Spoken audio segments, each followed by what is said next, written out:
Review කරමු RTX 4090 MSi Gaming X Trio graphic card එක.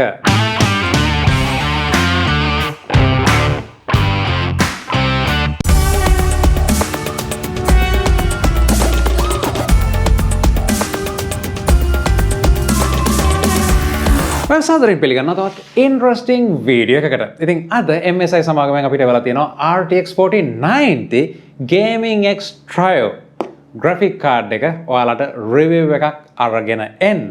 ඉතින් මේ graphic card එක ගැන කතා කරද්දී පළවෙනියටම thank you කියලා කියන්න අවශ්‍යයි MSi සමාගමට. ඒ වගේම තමයි ලංකාව පුරාම තියෙන ප්‍රධාන computer shops වලින් ඔයාලට MSi product range එකම මේ වෙනකොට මිලදී ගන්න පුළුවන්. MSi monitors, power supply, casing, graphic cards, motherboards මේ වගේ ලොකු range එකක් තියෙන ඔයගොල්ලෝ මිලදී ගන්නවා නම් ඉතින් මේ දේවල් මම මේ product එකේ link එක වගේම මිලදී ගන්න පුළුවන් shops වල links ටිකකුත් පල්ලෙහෙන් දාලා තියෙනවා ඔයාලට check කරන්න පුළුවන්. ඉතින් එහෙමනම් අපි කතා කරමු RTX 4090 graphic card එක ගැන. මේ වෙනකොට RTX 4090 graphic card එක launch වෙලා අවුරුද්දකට ආසන්න වෙද්දී market එකේ දැනට consumer grade එකේ තියෙන වැඩිම VRAM එකක් අඩංගු වෙන ඒ වගේම fastestම සහ power එක වැඩියෙන්ම ගන්න graphic card එකක් විදිහට RTX 4090 තවමත් ඉදිරියෙන් ඉන්නවා. 4K වගේ resolution එකකින් gaming කරන්න යනවා නම් එතනදී Nvidia DLSS එක ඔයාලට හොඳ performance එකක් 4K වලදී ලබා ගන්න පුළුවන්. ඉතින් මේ card එකේ අපි බලමු package එකේ මොනවද දෙන්නේ ඒ වගේම performance කොහොමද කියලා. ඉතින් ඊට කලින් කියන්න අවශ්‍ය දේ තමයි spec එක විදිහට ගත්තොත් ඔයගොල්ලන්ට දැන් screen එකේ බලා ගන්න පුළුවන් card එකේ CUDA cost ගාන ඒ වගේම VRAM එක මම කලින් කිව්වා වගේම bus width එක.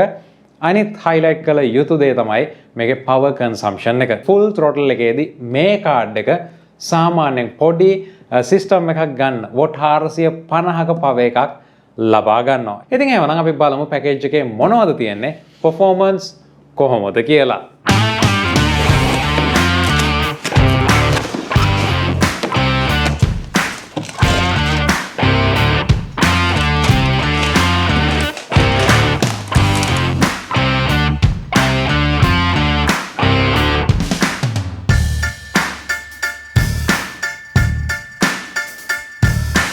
ඉතින් package එකේ තියෙන දේවල් තමයි අපේ graphic card එක. ඒ වගේම අපිට තියෙනවා support එකක්. විශේෂයෙන්ම මේ card එකේ බරත් එක්ක අනිවාර්යයෙන්ම මේ තියෙන MSi support එක ඔයගොල්ලෝ පාවිච්චි කරන එක වැදගත්.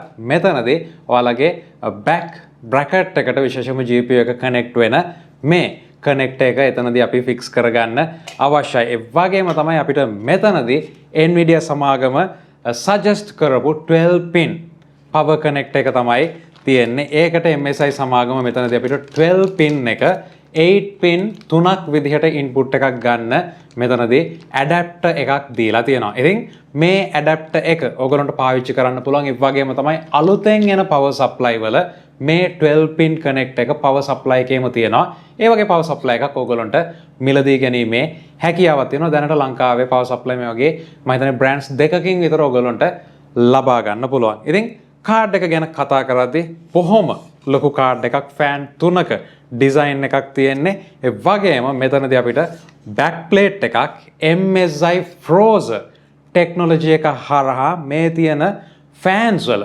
විශේෂයෙන්ම ලොකු වෙනසක් සිද්ධ කරලා තියෙනවා.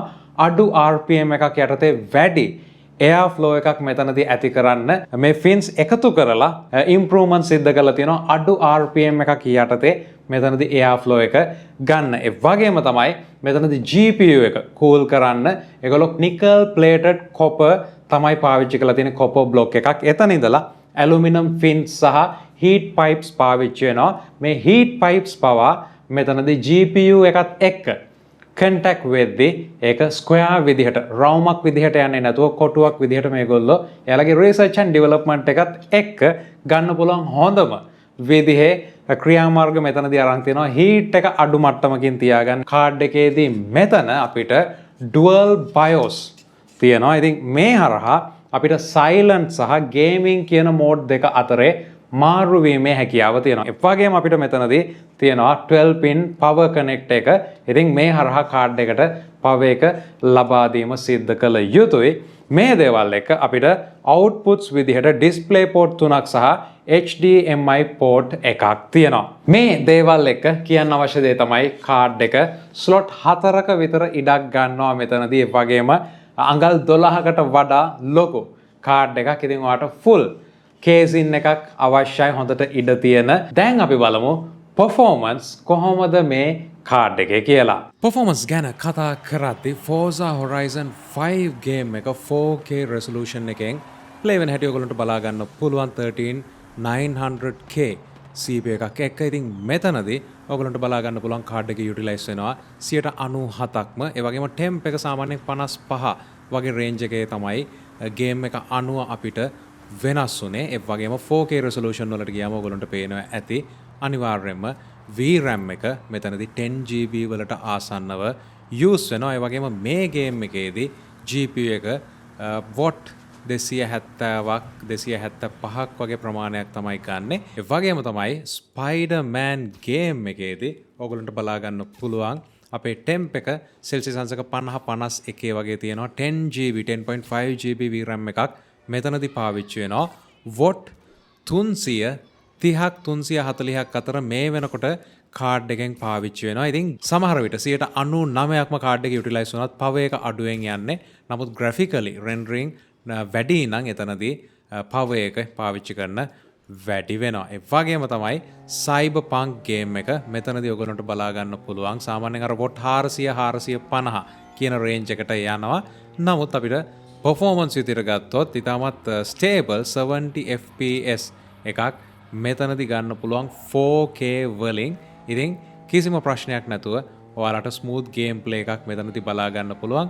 Cyberpunk ටිකක් demanding game එකක්. ඉතින් මේක තව දුරටත් 4K කියන resolution එකේදී ටිකක් විතර කාඩ් එකට අර 100 fps එහෙම නැත්නම් 120 වගේ යන්න නම් අපිට settings ටිකක් adjust කරන්න වෙනවා. RDR2 game එක තමයි ඊළඟට test කරේ. ඉතින් මේ game එකේදී ඔයගොල්ලන්ට බලා ගන්න පුළුවන් නැවතත් අර watt ප්‍රමාණය 350ක් වගේ තමයි පාවිච්චි වෙන්නේ. game එකේ අපිට smooth 4K full quality දාලා 100 fps අපිට ගන්න පුළුවන්. ඉතින් කිසිම ප්‍රශ්නයක් නැහැ. temp එක 50 55 තමයි වැඩිම අපිට ගියේ කාඩ් එකේ තියෙන ලොකු heat sink එක මේ හැම දෙයක් එක්කම. ඉතින් 4K සහ 8K වලට යනවා නම් ඔන්න හොඳ කාඩ් එකක් කියන්න පුළුවන්. ඉතින් එහෙමනම් ඔන්න RTX 4090 කාඩ් එකේ review එක ඔයගොල්ලෝ දැක්කා. gaming නම් 4K වලට යනවා නම් 2023 මේ කාඩ් එක recommend කරන්න පුළුවන්. එහෙමත් නැත්නම් ඔය content creation නම් කරන්නේ 4K 8K VFX editing මේ දේවල් ඔන්න මේ කාඩ් එක වඩාත්ම සුදුසු ඔයාට කියන එක අනිවාර්යයෙන්ම කියන්න ඕනේ. ඉතින් මේ ගැන ඔයාගේ අදහස් අනිවාර්යයෙන් පල්ලෙහා comment section එකේ දාන්න. මේ වගේ videos දිගටම අරගෙන එනවා. subscribe කරලා නැත්නම් subscribe කරන්න. හම්බෙමු තවත් වීඩියෝ එකකින්.